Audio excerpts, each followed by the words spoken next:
Chapter 4 Learning from Saints and Seers. For the society to prosper, there are two important needs. They are prosperity through wealth generation and cherishing the value system of the people. The combination of the two will make the nation truly strong and prosperous. I always tell the young to dream. This message comes from the understanding that each one of us has within ourselves the ability to create the circumstances for success, to attract, so to say, to ourselves what we desire. When, as a child, Einstein first saw a compass, he was fascinated by the way the needle moved whenever he changed direction. Watching the needle became an obsession with him as he tried to understand the invisible force that moved the compass needle. Where was the force located? Who controlled it? Why did it always work? What was it made of? Were there places where it didn't operate? It is, of course, the magnetic energy of the earth that keeps pulling the compass needle, a tiny magnet along the north-south axis of the earth's magnetic field. But is that all there is to it? We can easily see the magnetic field at work, but cannot detect it with our senses, even though it is everywhere on our planet. Logically, then, it is in us also. Similarly, our planet is in a perpetual state of motion as it goes spinning through space. Everything on the planet is a part of this movement, even though it appears to us that we are motionless. I am on the planet and thus part of the energy that moves it. The energy that is the very essence of the planet is in me. Dyer argues that we can use this universal energy to bring to us the objects of our desire, because what we desire is also in us and vice versa. It becomes a matter of alignment and will that allows us to tap into this force. With thoughts like these on the points where science and spiritualism converge, I carved out opportunities to visit a few unique places in a year's time. Most of these places were new to me and offered me the chance to learn more about certain things I had always been interested in, but could not explore, such as the world of saints and seers. I saw a diverse range of activities being carried out in the spiritual centers I visited. At one, it was the value-based education being provided that impressed me. At another place, an attempt was being made to integrate ancient science with modern and Sanskrit documents were being studied to gauge the progress made in earlier times. I saw how a Sufi saint could become a magnet for people of different faiths. I had an extended discussion on the fusion of science and spirituality with a guru. I saw how a Punya Atma can go beyond providing religious strength to setting up hospitals and universities as also a scheme for supply of water. There was one place which seeks to alleviate the distress of patients who are suffering from terminal cancer. Another center was exploring the link between medical science and meditation. My journey started on 13 June 2001 when I met Pramukh Swami Maharaj of Swami Narayan Sanstha at Ahmedabad. My discussion with Swamiji on the fusion of science and spirituality and the role it could play in national development went on for an hour. I am tempted to reproduce verbatim the questions and answers with Swamiji. Abdul Kalam. Swamiji, India had the vision since 1857 to be an independent nation. It took 90 years for us as a nation to get freedom. During this time, the whole nation, the young and old, rich and poor, educated and illiterate, was together in this aim. The goal was one, focused and well understood, to acquire independence. Swamiji, what is or what can be such a vision now? Since the last 50 years, India has been a developing country. It means economically it is not strong, socially it is not stable, in security aspects it is not self reliant, and that is why it is called a developing country. 500 members of TIFAC, Technology Information Forecasting and Assessment Council, have given thought to what should be the next vision for India. How do we transform a developing country into a developed country in the next 20 years? We have identified 5 important areas to transform India: education and healthcare, agriculture, information and communication infrastructure, and critical technology.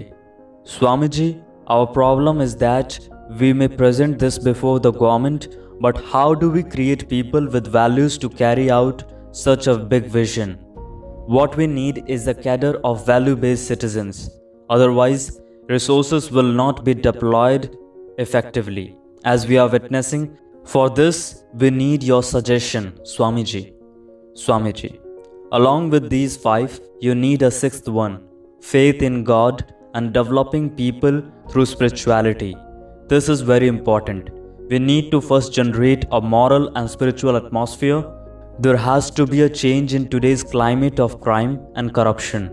We need people who live by the laws of the scriptures and bear faith in God. For this, we need to rekindle belief. This will make things easier. Our problems will be solved and we shall be able to achieve what we dream. Abdul Kalam.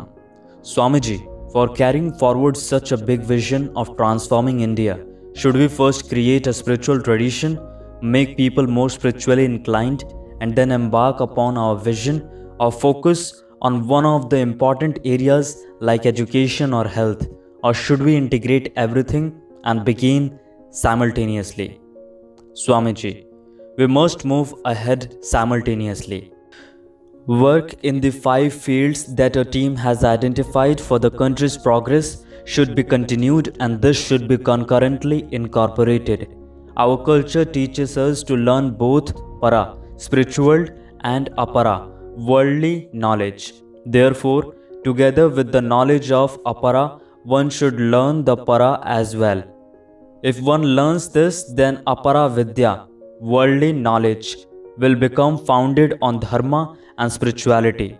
One must remember that in God's scheme of things, the whole purpose behind creation is the idea that every person, every soul attains bliss. Abdul Kalam. To realize this great dream, 3 types of people are needed: Punya Atma, Punya Neta, and Punya Adhikari. If the population of all the 3 were to increase in our society, then India would become the Jagat Guru, world leader. How can their numbers be increased? Swamiji, together with your academic and scientific training, give spiritual training in our schools and colleges. Nowadays, spiritual education has been removed from the syllabi of schools and colleges. That which should be taught from infancy is being neglected, and we continue to provide only academic knowledge. But from the beginning, right from birth, people should be taught values. Only then will people become virtuous. Knowledge of our scriptures and great sadhus and sages should be included in the syllabus. The social, spiritual, and political leaders whom we hold in respect imbibe the correct values from the very beginning. In the past, such values were taught in our Gurukul system of education. Whether a prince or a pauper, everyone studied together along with academics. Lessons such as Satyam Vada, speak the truth, Dharmam Chara, tread the path of righteousness, service towards others, and faith in God were taught.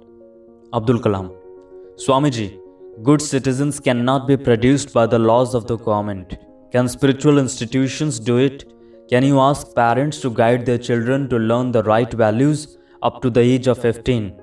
Similarly, in all elementary schools, teachers should also instill these in their students. But if we fail to do this, then the government cannot by itself produce good, honest citizens. Is my understanding correct, Swamiji? Swamiji, yes, it's true.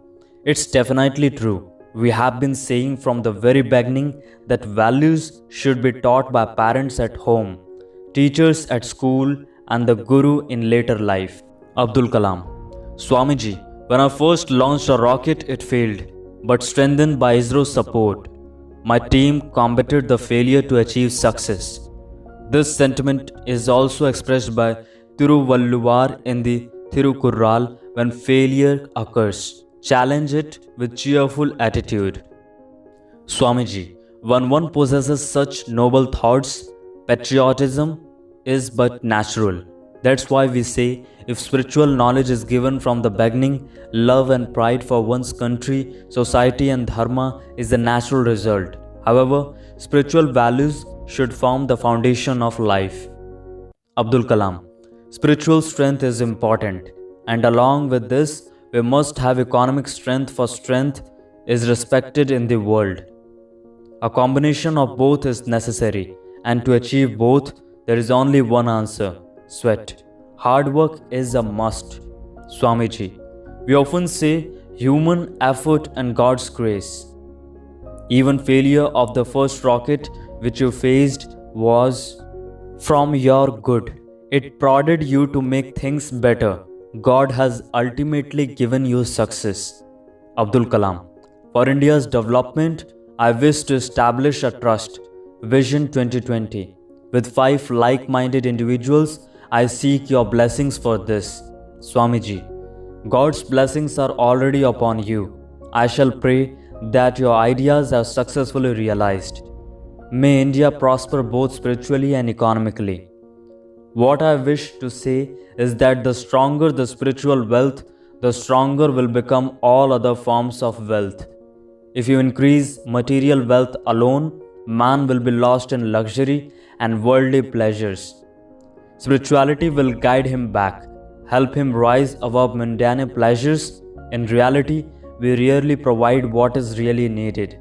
We provide everything else: clothing, food, shelter, but with all this, we should also provide spiritual wealth. One should remember that when man gains extra money and power, more than what is necessary, then he invites ruin, restlessness, and destruction. He loses control.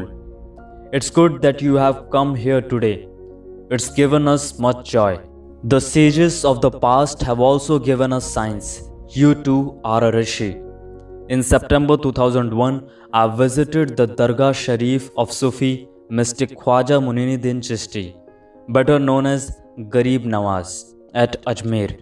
Here in AD 1256, at the age of 114, the saint entered his cell to pray in seclusion for 6 days, at the end of which he passed away. As I went round the Dargah, I was struck by the beauty of all that the shrine symbolized.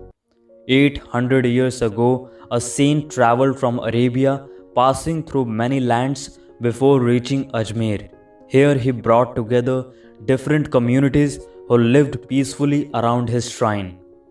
The teachings and message of Khwaja Garib Nawaz have been of an exceptional character. His simple teachings penetrated even a stony heart. His affectionate look could silence the fiercest enemy.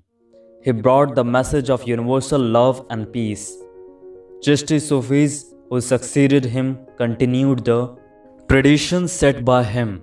They were truly the pioneers in national integration. The teachings of Khwaja Sahib have been recorded in several books. For him, one who possesses the magnanimity of the river, the kindness of the sun, and humility of the earth is closest to God.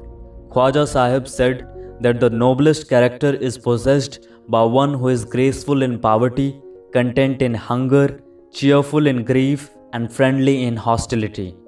According to this great saint, the surest way to avoid the punishment of hell is to feed the hungry, to redress the aggrieved, and to help the distressed. Khwaja Sahib gave a role model of Arif, one who considers death as his friend, comfort as his enemy, and always remembers God. An Arif fears, respects, and possesses shyness. Why can't we conduct ourselves as Arifs? I wondered, before any action, ask yourself this question: is what I am about to say or do going to bring me peace? As Dyer says, if the answer is yes, proceed wholeheartedly with it, and you will be allowing yourself the wisdom of your highest self. If the answer is no, be cautious of your ego that is at work.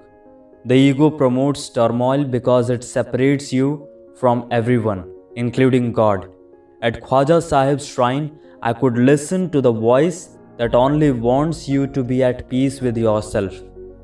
Ajmer is located in the picturesque Aravali range. Besides the Dargah Sharif, it has the holy lake of Pushkar. These two holy places symbolizes, as it were, the abiding amity between the two major religions of India. Ajmer presents a model of a peaceful society. I performed namaz as a thanksgiving for this amity. The scene reminded me of the similar location of two other religious centers, Nagore Dargah and Velankani Church. On 2 October 2001, I visited Amrita Institute of Computer Technology near Kalam in Kerala with Professor N. Balakrishnan of the Indian Institute of Science and G. Madhavan Nair, Director, VSSC. I addressed about 1,000 young students, teachers, brahmacharis and swamis. The topic I selected was multi-dimensions of knowledge products. I found in the students a high level of receptivity to new ideas. In their questions, they showed interest not only in technological development but also in adhering to an honest way of life. After the interaction with the students, I met Amma. It was a remarkable experience. How can one take oneself closer to God was the message she was giving to the people.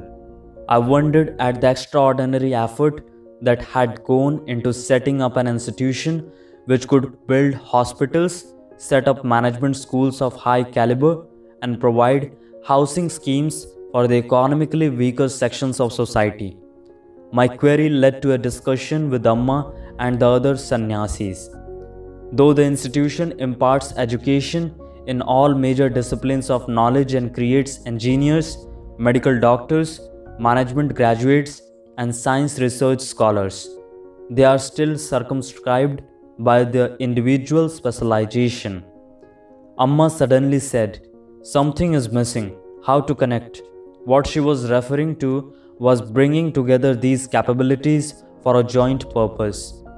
I was at Christ College, Rajkot, getting ready for a function there when there was a call from Swami Nikhileshwarananda of the Ramakrishna Mission. Swamiji requested me to visit his ashram and I had to agree. After the function at Christ College, I rushed to the ashram. It was the time for the evening bhajan and so touched was I by the singers' serene invocation that I sat down with them for nearly 15 minutes, lost in meditation.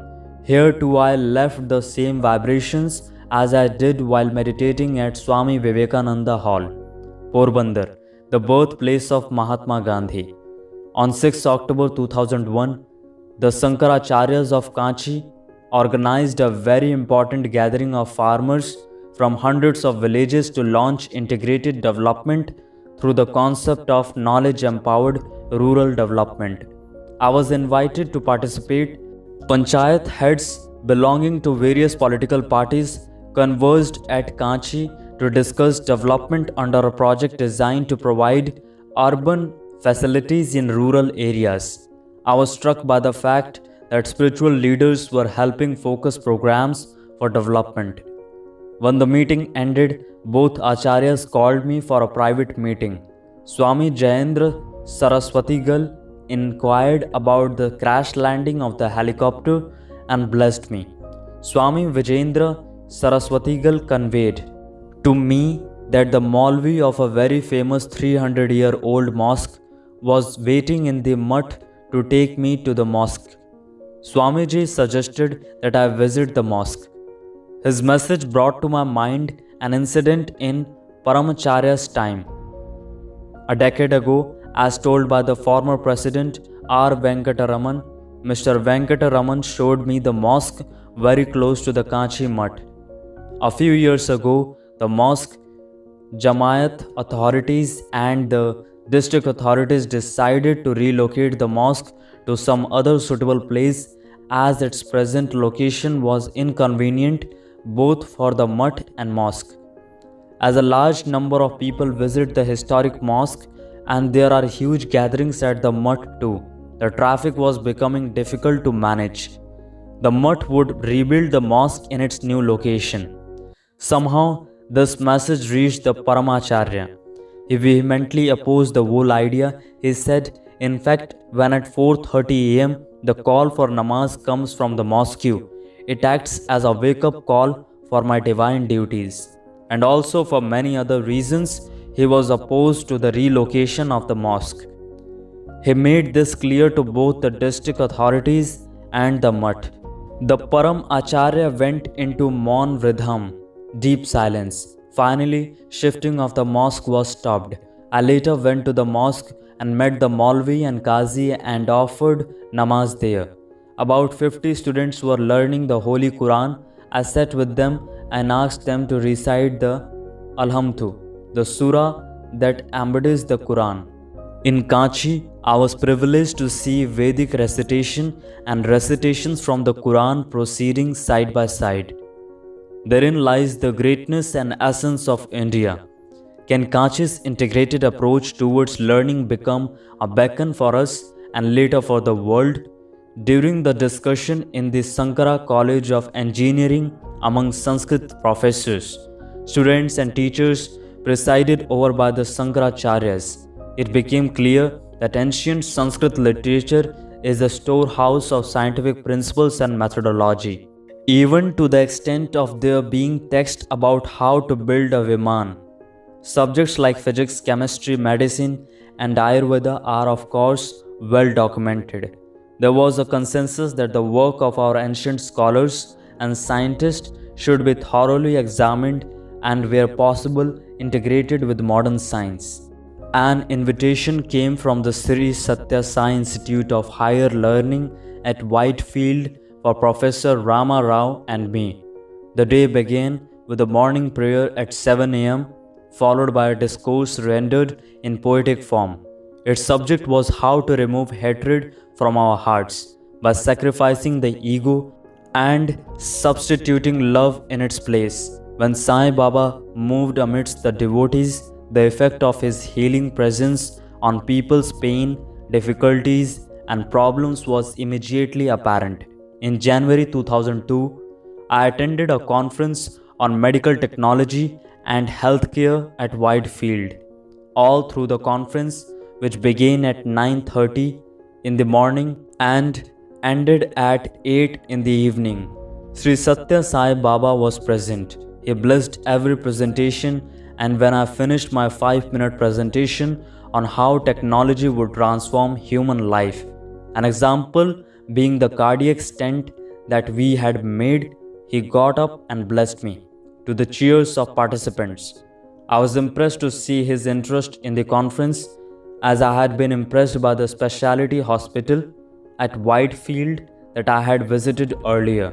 He had been told that Chennai was facing a water problem, so when he announced that he would ensure water flowed to the city, it was more heartening still. On 3 February 2002, I had an extraordinary spiritual experience when I visited the Brahma Kumari Spiritual Academy at Mount Abu. The deity of the Brahma Kumaris, Shiv Baba, descended on one of the disciples, Dadhi Gurjar. Before our eyes, her personality changed. Her face became radiant, her voice became deeper as she talked about the 4 treasures: knowledge, yoga, virtue, and service. I, Sivathannu Pillai, and Selva Murthy were lucky to be called by her to the dais and blessed. As she blessed us, she said, "Bharat will become the most beautiful land on earth." My interaction with the coronary artery disease patients, popularly known as Dilwalas, at the Global Hospital and Research Center of the Brahma Kumari Academy headed by Dr. Pratap Midha, clearly illustrated that the mind-body interaction, a subject I touched upon at the end of the previous chapter, is vital for health, which is defined as physical, mental, and spiritual well-being. My friend Dr. W. Selva Murthy postulated through years of clinical work that yoga and meditation significantly elevate pain. The experiments, which I had the opportunity of initiating through the Defense Institute of Physiology and Allied Sciences, when I was scientific advisor to Defense Minister, include a new approach towards healing through mind-body synchrony. Dr. Pratap Midha and Dr. Selva Murthy joined together and formulated a unique treatment for cardiac patients. When I reviewed this project 2 years back, about 60 patients reported an improved sense of well-being. Now it has yielded excellent results with 400 patients reporting progress. The treatment included lifestyle intervention with Raja Yoga meditation for stress management, low-fat, high-fiber diet for reducing risk of hyperlipidemia, and regular aerobic exercise or walking to improve the cardiovascular and metabolic efficiency. I hope that medical treatment will begin to lay greater emphasis on the healing, not only the body but also the mind. During my previous visit to the Brahma Kumari Spiritual Academy at Mount Abu, Sister Usha had given me the task of interacting in a group discussion with 30 Brahma Kumaris who had recently joined. It was a pleasure to look at their bright faces bubbling with enthusiasm. In a post-dinner session, when I asked them in turn about their mission in life, the reply was unanimous: to serve the people through spiritual endeavor. Dr. Selva Murthy and I were moved to recite a Tamil poem composed 1,000 years ago by Avaiyar, which in translation reads thus: "It is rare to be born as a human being. It is still more rare to be born without any deformity. Even if you are born without any deformity, it is rare to acquire knowledge and education. Even if one could acquire knowledge and education, it is still rare to do offerings and tapas. But for one who does offerings and tapas, the doors of heaven open to greet him." I then narrated to the Brahma Kumaris how the bishop at Thumba allowed transfer of the land belonging to the church for setting up a space research station. "What is the conclusion to be drawn from this story?" I asked them. The Brahma Kumaris responded by saying that our civilization is rich, which leads to forward thinking, harmony, and better understanding. With such a great nation and people, why are there communal clashes? I think that when a nation doesn't have a vision, small minds take over its affairs. The unification of science and spirituality will be essential to take the benefit of science and technology to mankind. In 1911, Sri Aurobindo wrote in the Song of Humanity, "A time will come when the Indian mind will shake off the darkness that has fallen upon it, cease to think or hold opinions at second and third hand, and reassert its right to judge and inquire with perfect freedom into the meaning of its own culture and tradition." That is the future we need to work towards as we shake off the shackles of poverty. There was one message common to all the places I visited. There is a higher self within you that transcends the limitations of the physical world. I felt the presence of this higher self in my father. I have learned over the years to maintain my equanimity regardless of circumstances. I have faced failures and disappointments without feeling defeated. I wish to live the rest of my life at peace with myself and others. I have no wish to engage in quarrels with others. This is the challenge before the individual as he tries to transcend his limitations. At this point, I recall a surah from the Holy Quran. "O Prophet, you proclaim to the people who do not accept your preaching, what you worship, I do not worship, and what I worship, you do not worship.